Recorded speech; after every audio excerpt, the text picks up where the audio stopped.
Welcome to Mitts Off, episode 17. Today we are interviewing someone I've wanted to have on for a long time, Mr. Brady Leavold. Brady is a former professional hockey player who is now a mental health advocate and skills coach, among a number of things.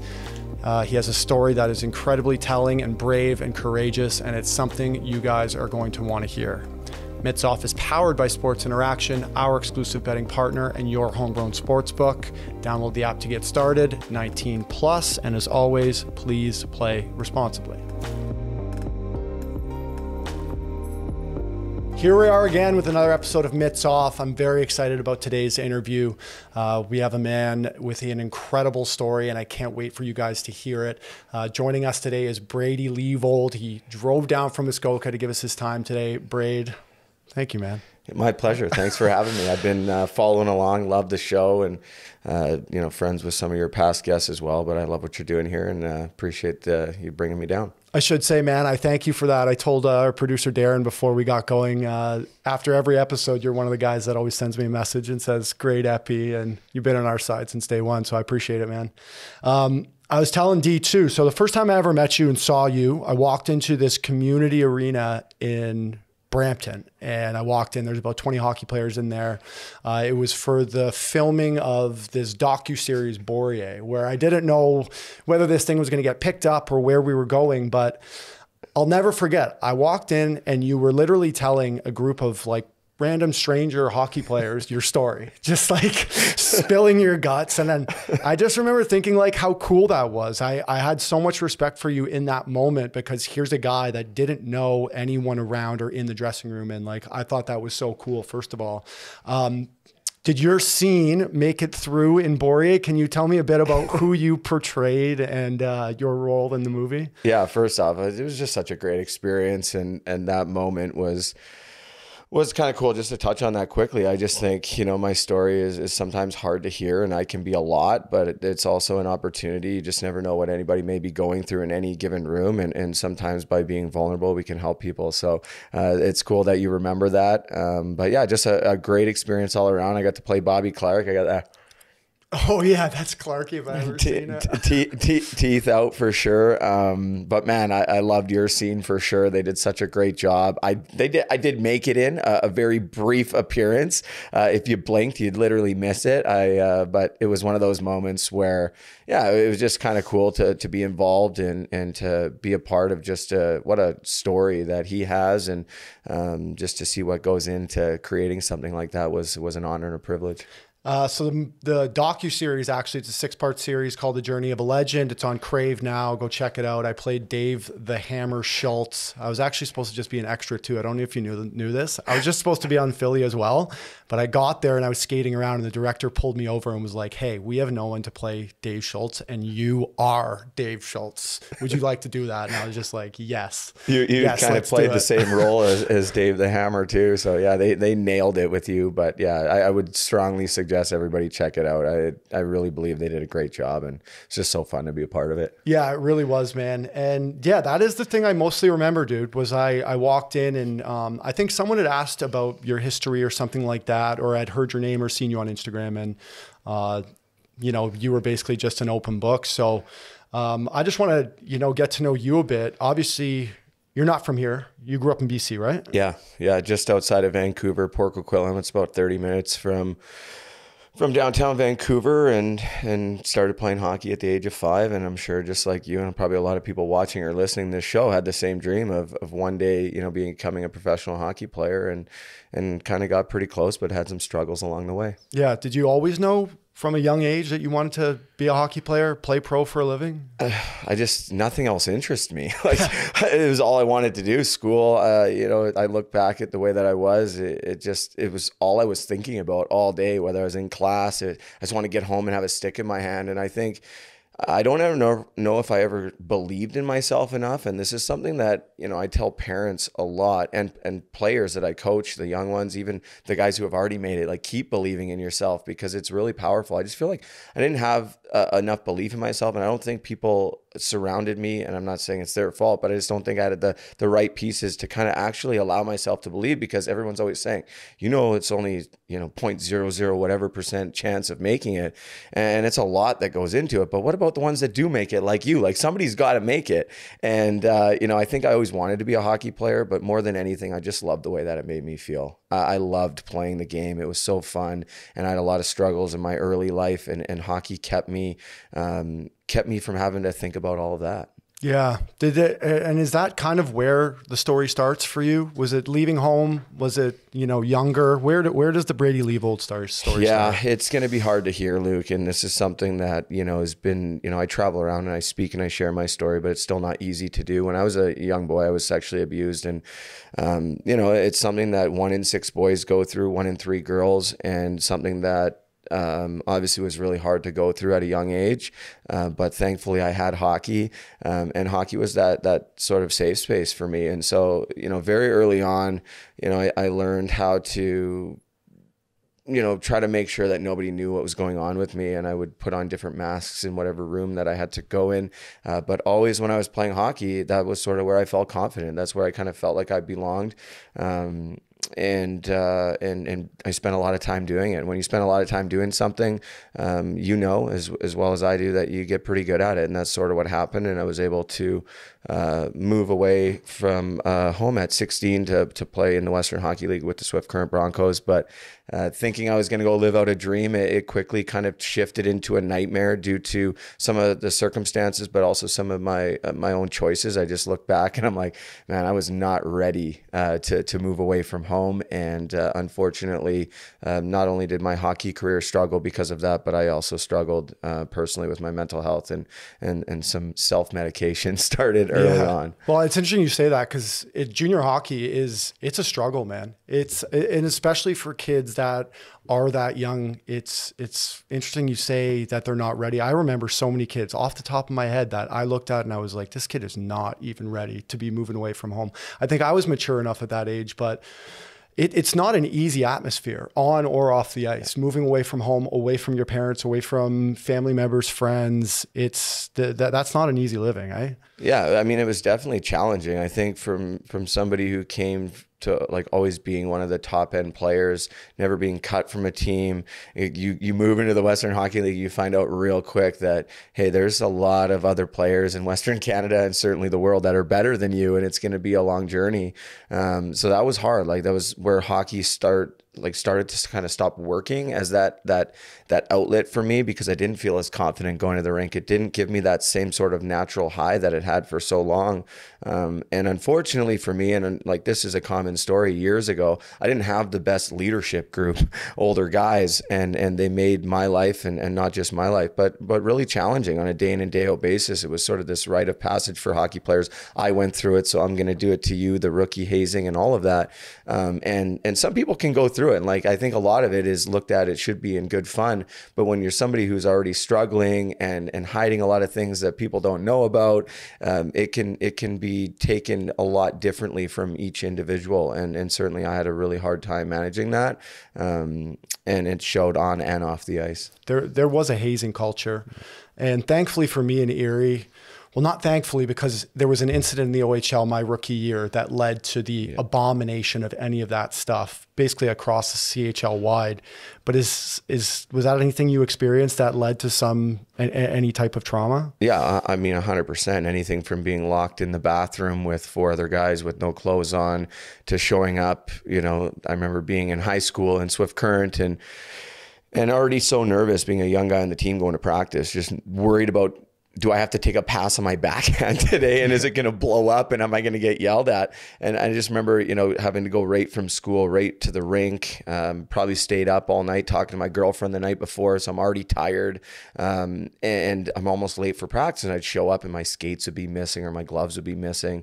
And quickly I'd find out that they're in the freezer, frozen, solid with ice, which maybe to somebody else is a practical joke, but I'm already so nervous going through all this stuff. And I wasn't the type of guy that's going to run to the coach or the trainer and be like, oh, this is happening, poor me. Just get the heat gun out, start trying to get the ice out, almost late for practice. Now you're already in a bad headspace. I'm not feeling confident on the ice already. Now I'm dealing with this. I mean, a lot of that it led to problems off the ice. First time I ever contemplated taking my own life was throughout things that happened like that. I called my dad crying after my first game. I got an assist in my first game. I think your laptop's open looking at you look at the very first stat line, right? Yeah. 1 game, 1 assist. That's the story I'm talking about. That was my 16-year-old year. And after that, I quit. I was like, I can't be here anymore. My dad's like, what do you mean? You don't like Swift Current? I'm like, I don't know if I want to be alive anymore, because I couldn't handle the way that I was being treated at the rink and the way that I was talked to. And I didn't mind, loading the bus or doing the rookie duties. It was literally bully culture and belittling, and I didn't know how to handle it. And that really pushed me to the brink of not wanting to live, because I was like, this is all I've ever wanted to do. Like, and now I'm, this is where I need to be. This is at 16, you can't play at a higher level, certainly back then, than the CHL, right? OHL, WHL, the Quebec Major League. And there I was, but it didn't feel like a dream. And it was really, really challenging. I barely made it through it. Well, first and foremost, the strength it takes to even say something like that out loud. I know it's not the first time you've done it, but I applaud you for that and continuing to do it. Like you said, man, even if it affects one person in a positive way, it's an unbelievable thing. But yeah, it makes me sad to hear that, even the amount of times I went through my career where this hockey's supposed to be your escape, and it's supposed to be the thing you love, the very nostalgic thing from your childhood that you can feel in your heart. And when it starts to become such a negative thing in your life, man, it's a terrible way to go about it. But do you feel like, and it sounds like, a lot of those off ice things and even the on ice struggles led to these eventual off ice struggles as well? I think it all plays a part. I think it's a matter of trauma from childhood, trauma that I experienced through being a young man playing junior hockey. On the outside, right, I try to portray this tough guy. I wasn't quite the fighter you were, but I fought a lot, and I had friends back home that thought I was living out this dream, and nobody knew that I was crying myself to sleep. And it just felt like there was times that it's like, well, what is there in this life that's going to make me happy if this is everything that I want, and now it's not the way that maybe I thought it would be. I just think everything plays a part. I think it's a matter of not being educated enough, being way too naive and probably cocky at times as well, never believing that one choice was going to, affect my life, and a series of one more choice after one more would eventually lead me to the places that it did. I'm still, like, as I'm sitting here with you, I'm in disbelief of where my life went to. And now that, I'm sitting here, I've come to find out that, there are several guys that, were our peers at different times or in the same leagues or equivalent leagues who are maybe are no longer here anymore because they went through similar things, or who are struggling at this given moment. So, I don't ever blame hockey, man. Like, hockey, I'm not sitting here without hockey. I'm not probably alive without hockey. Hockey is the best game in the world with some of the best people in it. I think there was just a way that hockey was, maybe the culture was back then. And I always say, because a lot of people who, end up coaching were players once when they were younger, then they were players, then they went right into coaching. They've never really experienced anything but that culture. So when, there's coaches and there's kids being bullied or hazed, they're like, oh, well, it's just part of the culture. That's what we went through. We're not going to say anything about it. Nobody really believes or could understand how maybe wrong it is. And I just, I don't blame hockey. I think everything played a part. But without the lessons that I learned from hockey, and probably a lot of the stuff that I went through, gave me tools and knowledge of how to be resilient for some of the struggles that I would eventually face. Well, it is such a stigma that we're obviously trying to break, but even for me, like, trying to be tough. And I remember my rookie year when we were just talking about it. I turned pro at 19. We played against each other in the ECHL playoffs. I was with Idaho. That's when I turned pro, and you were with Victoria. And then my next year, being a rookie, I just thought everyone thought I was like this big tough guy, right? But I had such a soft interior, and there was a lot of times where I was not doing very well at all. But it's that stigma about I wanted to have that really hard outer tough shell that looked unbreakable. But it's not wrong to be asking for help or anything like that. But just back then, I was always in that mindset that I just felt like felt like a pussy if I like asked for help, you know, or said Yeah. like I'm sad or whatever I want. Yeah. And I think that we're starting to break that stigma a bit, but it sounds like you went through a lot of that same thing, no? 100%. I think if you look at the different times I left teams for what would now be recognized as a mental health leave of absence, but I literally ran away with my tails between my legs because of that, because I was scared of, you know, looking weak or whatever. But what does it look like when you just quit and leave and you run away? Eventually, you know, it all came out. But I think there's a lot of guys that I talk to in hindsight now where I'm like, hey, you know, when we were playing together, we were sitting across from each other. This is what I was going through. And a lot of them are like, hey, me too, but I was never going to talk about it. I wonder what it would be like if the culture allowed for that. And I think we're in a much better place, but I get a lot of messages still like every week from active players, both in professional and junior, who for the most part have professionals in their corner with their teams, but they still don't feel comfortable enough to go to them because eventually maybe is it going to get back to the coach? Is it going to get back to the GM? Is it going to get back to, you know, and is it going to affect my hockey career? And that was always in the back of my mind. So it was like, I'm never going to tell anybody. I'm never going to talk about it. But all that did, because my life started to fall apart so rapidly. And if people don't know, but they have an idea, they'll start just to create their own narrative. And that's what happens. And people would eventually find out. I just wonder what it would be like if and I'm not saying my hockey career would have been any different or anything, but just my life would have been a little bit better. I know it would have been a lot better if I would have just been able to ask for help and actually talk about some of the stuff that I was going through, had I felt comfortable enough and in a place safe enough to do that. And it took me until maybe just close to 4 years ago to finally come out and start talking about this stuff. So when did you start realizing, I guess, that addiction was the biggest problem, or when did you start noticing the decline? Yeah, I think if I look back, I notice it way earlier than I did, going back to kind of talking about being naive and cocky and that'll never be me. That'll never be my life. Yeah, sure. Maybe I'm drinking, maybe I'm dabbling with some drugs, but like being homeless or losing everything, like, nah, man, I'm a hockey player. That could never be me. I think the struggles really started when I was like 18, but the rails really started to fall off when I was 20. I'm just gonna be blatantly candid, because I think if we're gonna be real here, we have to talk about the facts and the way that it is, because there might be young kids listening, and the way that it started for me, I would have never believed that's the way that it ended, because it always starts fun. It's at a party. It's with a bunch of people. Start drinking. I got introduced to cocaine, and that was really the first kind of downhill spiral for me. It felt like once I started, I couldn't stop. And then very quickly after that, I got injured.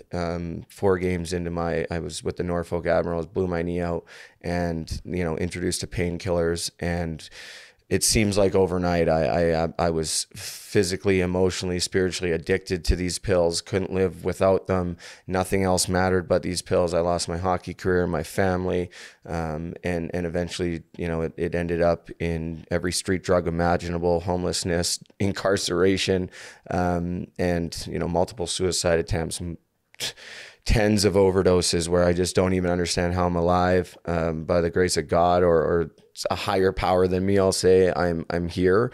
But I think it started back at being 18. Like, I look back and I really liked it. I liked drinking and partying, and nowhere in my brain was there a possibility that it was ever going to end the way that it did. But that's inevitable. If you go down that path, that's what happens. And that's what happened to me. And, just very lucky, very, very lucky to be alive, let alone be able to do all the things that I do. But it was junior hockey that you really started picking up the habits, I'd say.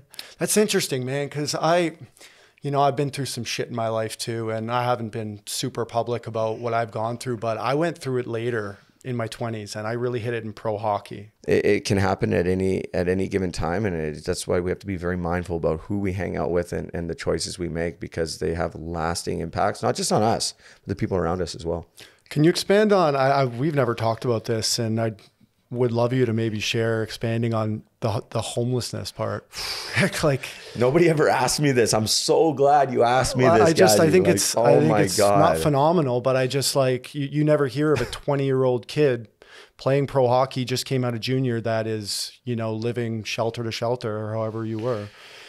It was wild, man. It was a wild experience, especially where I was homeless, the downtown east side in Vancouver. It's been notoriously known as the worst street in North America since the 1970s. Unfortunately, the way of the world, we're seeing homelessness skyrocketing across the certainly country here in Canada.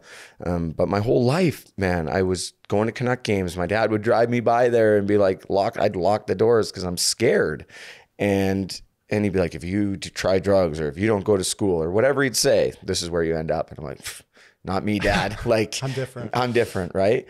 And sure enough, that's where I ended up, but it doesn't happen overnight. It was many years before I got to that place. But things just spiraled so far out of control. But like I was as homeless gets, man. Shopping cart.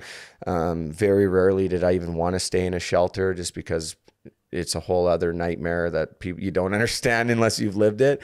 But very, very difficult times. And it's hard for me to say this, but I was very lucky that I was arrested, because when I got arrested and taken, literally, I say I got rescued. I got rescued. That's why I call myself a rescue, because I got to make some joke, got to make some light out of it now, because if I can't laugh about it, then where am I at?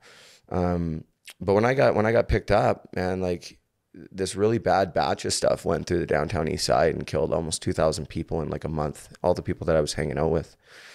And I remember, reading the newspapers in jail and just thinking to myself, like, holy cow, like I am so lucky. It didn't I didn't feel lucky because I was in jail, but also I felt lucky that I was alive. And, I made a lot of bad choices, man. I deserved to be in jail. I did things and I pled guilty to everything. I've always, been accountable for my actions. But you don't do those things without being in the desperation of severe addiction.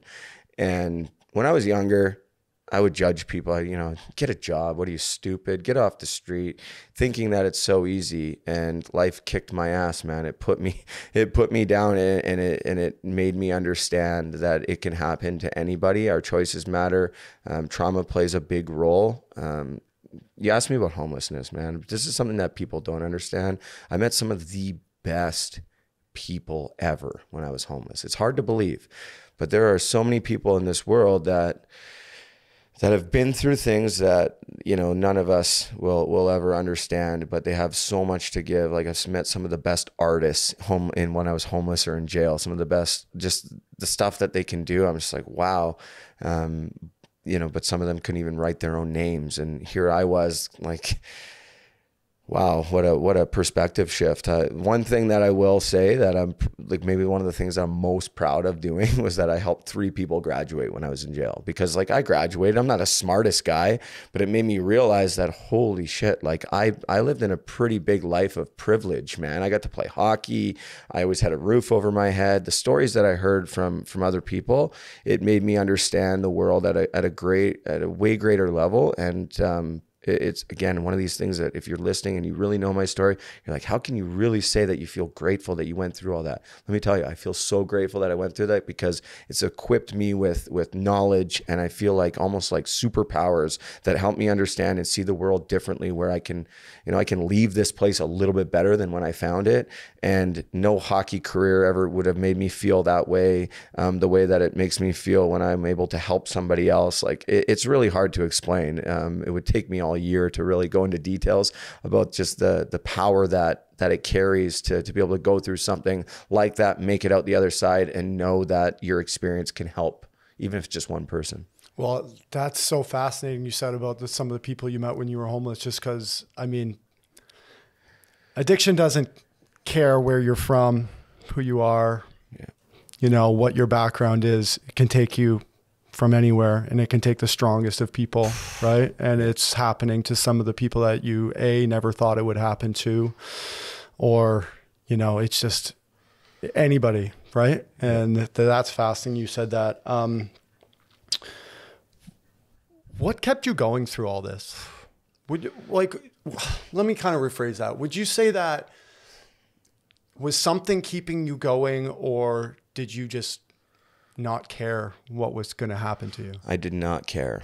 And I wish I had a better answer for it. I wish I could have told you that I really believed, I think somewhere in my core being knew that I was going to make it through it. Something like, it didn't feel that way, but now that I look back, it almost felt like there was no choice but to go through it. Like multiple times and again, this might be hard to hear, I intentionally overdosed with enough fentanyl to kill like 10 people, and, you know, would do it in a place where I wasn't going to be found. But then somebody would somehow be in that exact spot. For example, like my mom's neighbor found me behind a bush that if he didn't leave 15 minutes early for work, and there wasn't a police officer parked on the road because it was like 6 a.m. doing the end of the shift paperwork, and right there with naloxone, like I'm not alive. And there was multiple instances like that where I didn't care. I didn't want to be alive. The amount of hopelessness that I felt, I can't portray that because I'm not there anymore, but it was so dark and so hopeless, and you don't do things that I did in my addiction of becoming homeless and committing certain crimes and doing things without not caring. And it felt like, it's not that I didn't want to care. It just got so exhausting after a decade of in and out of rehabs and in and out of psych wards and feeling like I'm never going to get through it. It just kind of felt like a dead end road until I was like, finally, I just give up and I wanted out. But some miracle kept me going. And now I've been able to take my pain and turn it into purpose. And it's been incredible. And so I think, you know, and it's sad to say, like I had kids prior to my addiction, and unfortunately they had to, you know, live through it and watch a lot of it. And I wish I had a better reason that I could say, you know, this or that kept me going. But when you're living in that place, and until you lived it, you can't understand it. It is so dark and it is so hopeless, and I can't sugarcoat it. It felt like I was never going to get out of it. And that's why it's so important for me to share that, because there's so many people that also feel like that. And it doesn't have to be homelessness or incarceration or psych wards. There's people with really high paying jobs with really nice cars and really nice houses. And on the outside, you think everything's okay, but inside they feel extremely dark, extremely heavy. And they need to know, the people that are in that situation, they need to hear stories like mine, because unfortunately they are few and far between. When you get to these lows, most people don't make it out of it. But we need to change that, because the reality is people are always going to struggle. We can't stop it all, but we can change the narrative, and we can show hope versus tragedy. We have to share the messages of hope, carry that message. And that's why I choose to recover out loud. You know, there's certain programs that you're not supposed to talk about because anonymity and AA and NA, and, you know, we got to keep it all quiet. And I respect everybody's anonymity. I know stuff about people that nobody knows, prominent people that nobody's never heard about. I know a lot of stuff about a lot of people, but for me, I don't need to share that stuff. But for me, I know that I need to recover out loud, because there is somebody out there that needs to hear my story, because they're living in that dark place that I was living in. Recover out loud. I really like that. Mm-hmm. Man, that's a game changer. Is that where the journey started to change for you after the jail? Is this where it starts to go from the lowest to the lows to, I know, dude, I fucking love that you can laugh about it, first of all.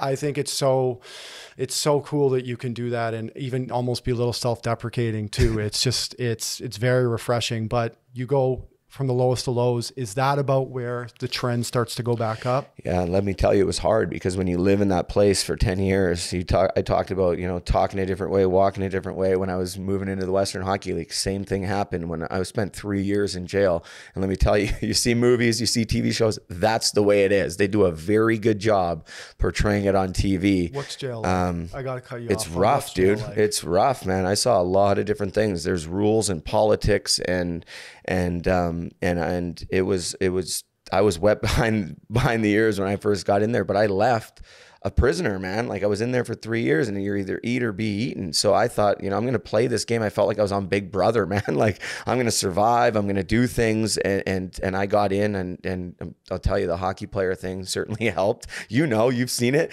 You've gotten certain privileges because you played hockey. It's no different in jail, man. When it came out front page news, I was devastated. That was front page news. Here I'm incarcerated. My parents got to deal with the whole thing. My friends, everyone's talking about it probably while I'm locked in this little cell and on the range with some like murderers and hardened criminals, and I'm so ashamed of myself. But in there, it like gave me some credibility. They're like, hey, we'll take care of you. You're hot, like whatever, right? And you know, there's a lot of fighting and a lot of violence, but also still when you can sift through that and you can kind of, you know, find the good ones. And there was some good people in there as well. There's some really bad people in there too, obviously, but there was some good people. And it's just one of those things where I now have the experience and I know what the system is like. And I know what they do and more what they don't do to help people. And so it gives me a greater perspective on how I can spend my time moving forward in this life of just making the world a better place from the systems of mental health, addiction, homelessness, jail, all of that, which is sort of my goal long term, is to make an impact in the spaces kind of bigger than just hockey, and just kind of using hockey as that vehicle to sort of maybe get me in some rooms that I wouldn't get in, or at a table on a range in Penetang that I wouldn't be sitting at if I wasn't a hockey player, right? And that's sort of what I've been doing. But you asked about sort of the mend, and it was really hard to rebuild my life, man. Took me, like, if you listen to my early, I have a podcast too. If you listen to my early podcast, I sound like a completely different person. I talked a different way. And it's humbling to go back and listen to those. And it's kind of funny. I just laugh at it. Crackly audio. Like I was on welfare, man. Like I left jail, I was on welfare, I had jail issued shoes, didn't have anything, didn't have $1 to my name, didn't have a friend, didn't have a social media account, didn't have a cell phone, didn't have a computer. I had to borrow everything for a while and slowly start to accumulate things. But I started a podcast, and before doing that, I actually got a pair of skates. This is a really cool story, one that I share quite often. When I got out of jail, the Swift Current Broncos reached out to me, and let me tell you, man, I fast forward a lot of stuff that happened in Swift Current. I was a problem on and off the ice at different times, for different reasons. But underneath it all, I've always been a genuinely really good person. And I think people know that. I just had my struggles with other things. They actually sent me a pair of skates. You talk about the picture we looked at earlier with the custom, you know, white tongues and the whole thing. They sent me, I'd been removed from hockey. I hadn't been on skates in 10 years, man. And they sent me the brand new, I forget, I think it was 2018 or 19, whatever. It was like Power APX or whatever they were, the first edition of whatever the high-end skate was that year. And they come and they got the extended white tongues, just like back in the day, and with like a note saying, you know, forget about your old life, like get back on the ice. And there's more that goes into that story, but the long and the short of it is that I, you know, was able to put my skates back on for the first time in almost 10 years. And I was living in Muskoka and found a lake, and it was like Mystery Alaska, dude. It was like, it wasn't quite as pristine with the nice ice trail. It was more of a rough driveway that had snow melted and then froze. So it was like an ice trail that was more rocks than ice down to the lake. But I skated right down the driveway, right onto this lake, and it wasn't even shoveled. There was probably a couple inches of snow, but I was just buzzing around on the lake. And again, like I didn't own a hockey stick, didn't have gloves. All I had was a thin, of all things, Gong Show hockey hoodie on, and these skates. I'll tell you though, it was the first time that I really felt joy in a long time. It's the first time now that I recognize now that it was the first time that I had skates on where there wasn't a pursuit to something greater. This wasn't about me trying to play pro hockey or to make the next team or anything. It was just this pleasure, right? Yeah. Why I started in the first place, why you started in the first place. And during that 5 minutes where I was skating around, I had this overwhelming sense that my story could help just one person, and kind of the rest is history. And it's been an ongoing process, but started through the podcast and quickly found out that, you know, some of my former teammates were no longer here because of mental health and addiction issues, and really wanted to do something bigger than myself, bigger than my story, because now all of a sudden I realized I'm not alone here, which I felt for so long. But now when I started to share my story, I started to get message after message after message. Hey, you know, you don't know me, but you know, this is something I've went through, or this is where I'm at, and realize how many people were struggling and how many people we had lost. And that sort of gave me the purpose is how can I help the next person that comes in my path? And that's what's kept me on the straight and narrow. So tell me about what you're doing now. Oh yeah.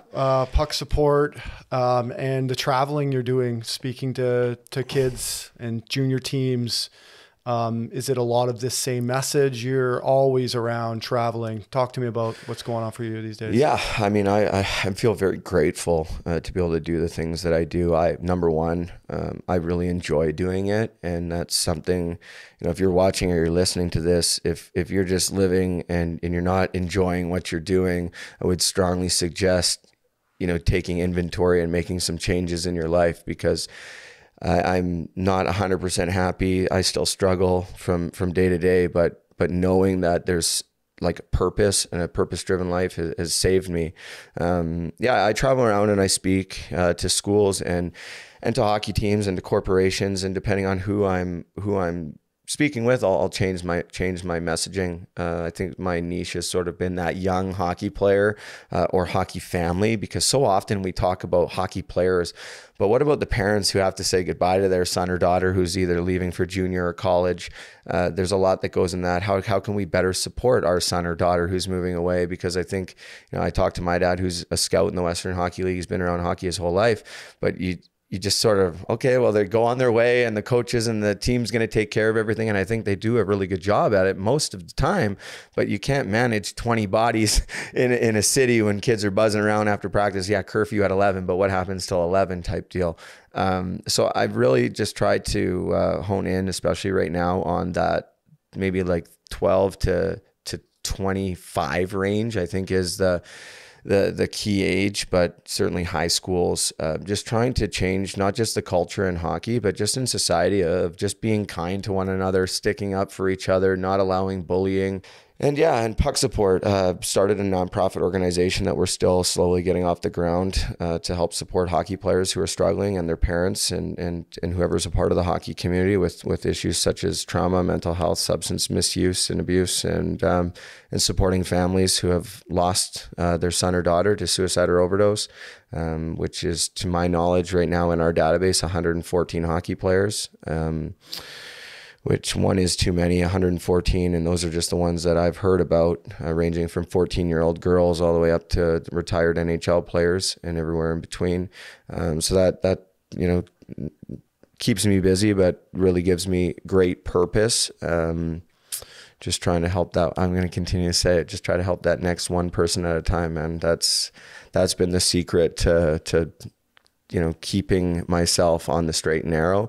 And some days it's easier than others. No, it's amazing what you're doing, man. It's incredibly powerful. And the fact that you can just sit down and talk so open about it is unbelievable. I think it's great that you're doing the 12 to 25. Those kids are so impressionable, at young ages. I also love that you mentioned how the coaching aspect has brought your love back a bit. Can you talk a bit about Moka Hockey and how that started? You're doing skills and teaching some of the NHL guys up there in Muskoka. Yeah, I'm teaching, but I sometimes think they're teaching me too. And that's the beautiful thing about this game.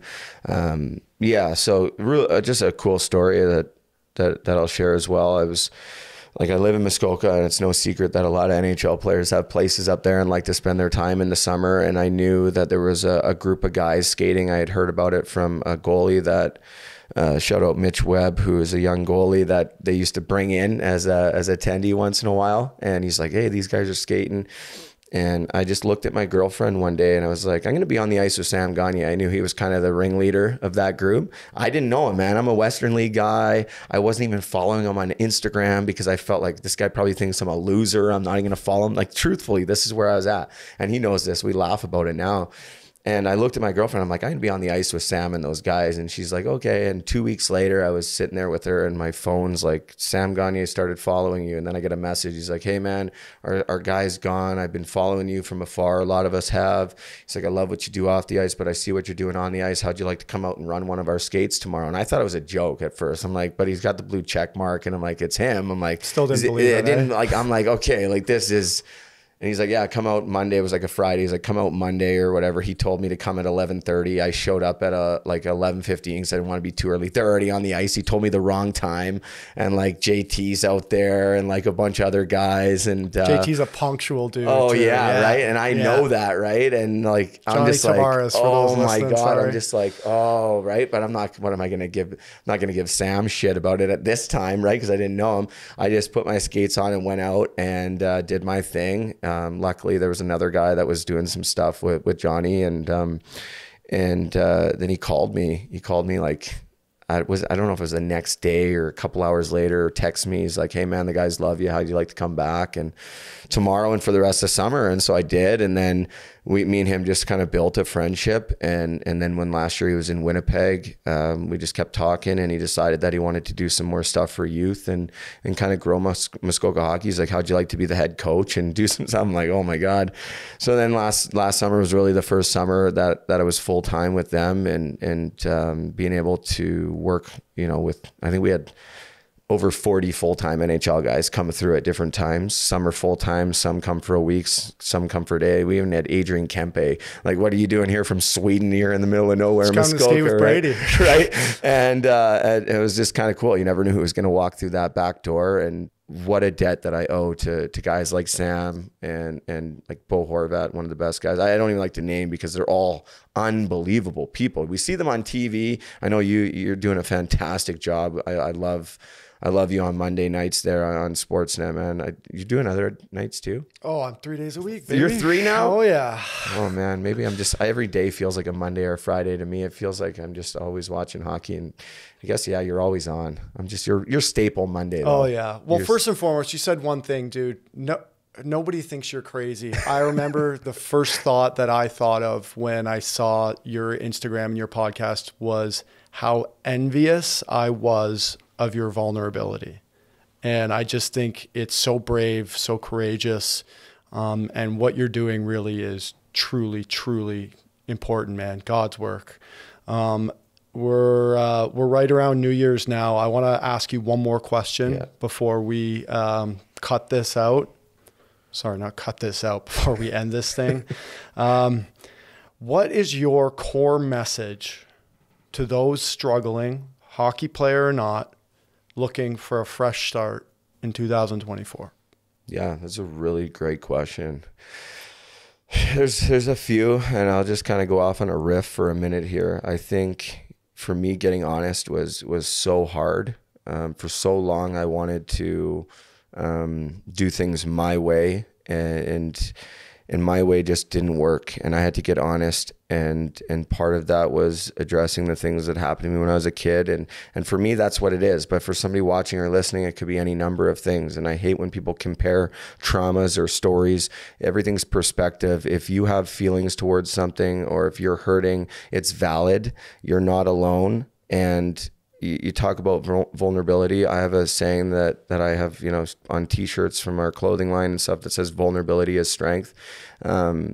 It truly is. And it's uncomfortable sometimes, but I've found that once I was willing to get vulnerable, once I was willing to ask for help, it felt like the world came off my shoulders. And all of a sudden it built this community of people, like-minded people who, have gone through or are going through similar things, that now I feel connected to other people. Those people feel connected. And we all have the ability to change our own lives, but also the lives of those around us. And so, I think getting honest, getting vulnerable, and a very simple one that I always say, if you're really, really stuck, and you can't get out of your own way, everything feels heavy, get out there and perform an act of service. It doesn't have to be something huge. Just do something for somebody else without expecting anything in return. I have a sort of a mantra that is, the daily random act of kindness. For me, it might be different than you, but it might just be something as simple as holding the door for somebody and saying, have a nice day, a smile, giving a homeless person money, whatever you can do. And now, heading into the new year is a time when a lot of people, are in need. And again, sometimes it's just in need of that smile. And so get out there, perform an act of service, get involved, get connected, because you're not alone. And there's people out there who love and care about you. And there's a lot of people you don't know yet who love and care about you. But once you're willing to get vulnerable and allow those people in, your world will change. A question I get asked a lot is things that I wish I would have done differently as opposed to how I did them. And I don't always like looking in the past, because sometimes that gives me a lot of anxiety about the choices I made. But I do want to ask you about, maybe possibly some scenarios, especially for kids listening, on what you did then versus kind of what you wish you would have done. The first one I'll give you is Let's say on the road with the guys and kind of after games, is there a way you handled those that you would have done differently? Yeah, I think for me, I was I was a bit of a recluse. I wish that I would have leaned on my teammates a little bit more for debrief and maybe been more open to having dialogue about my own game and their games and just sort of being open with my teammates because I just felt like I wanted to get away from the rink, away from my teammates, especially if it was a bad game. And I had a real hard time taking criticism. I'm going to frame this two ways. I was going to say you being a new player going to a new team, but also having a new player come to your team. So put yourself in those shoes as well. Yeah, I think as a new player coming to a team right away, I want to identify who the leaders are. I want to identify who are the guys that want to get to where I want to go to, who are the guys that are putting in the extra work after practice. Those are the guys that I want to spend my time with.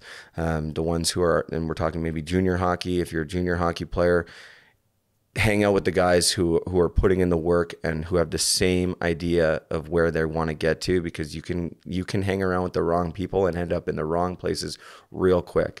The other side of that is if you have a new member on your team, welcome him with open arms. Make sure that he or she feels like they are part of the team, regardless of their skill level, regardless of their age. Bring them in, make them feel part of, take them out for lunch, do whatever you got to do, and make sure they feel involved and welcomed. It'll go a long ways.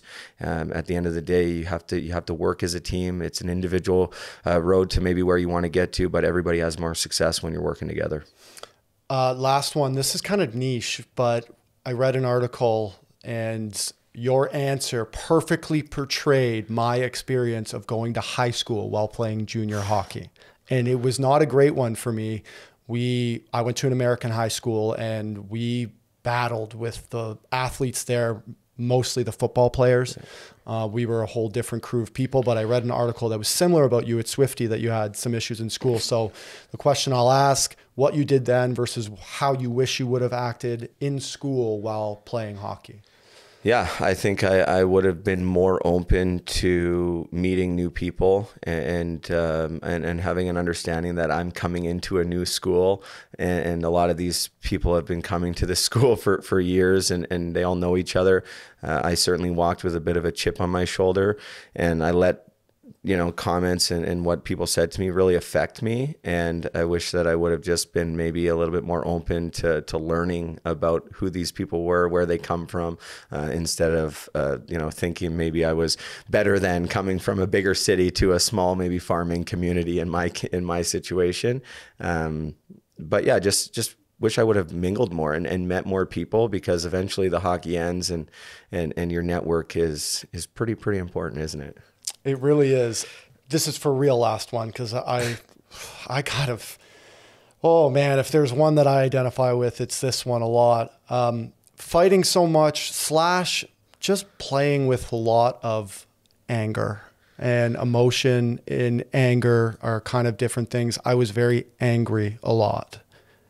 Yeah, me too. And I thought at the time that it was a strength of mine, that I played better when I was angry, but it did, I think, more damage than it did good. I just wish I could have enjoyed it a little bit more. Oh, the buddy. whole process, not just the game, but being in the room, being a part of, because it ends so quickly. And all of a sudden you're on the outside looking in going, man, that was the best, being in those situations. Because when you're in it and you're doing it every day and it's a job, which it is, even though you're playing a game for a living, it's hard. And then there's days where you poor me or whatever.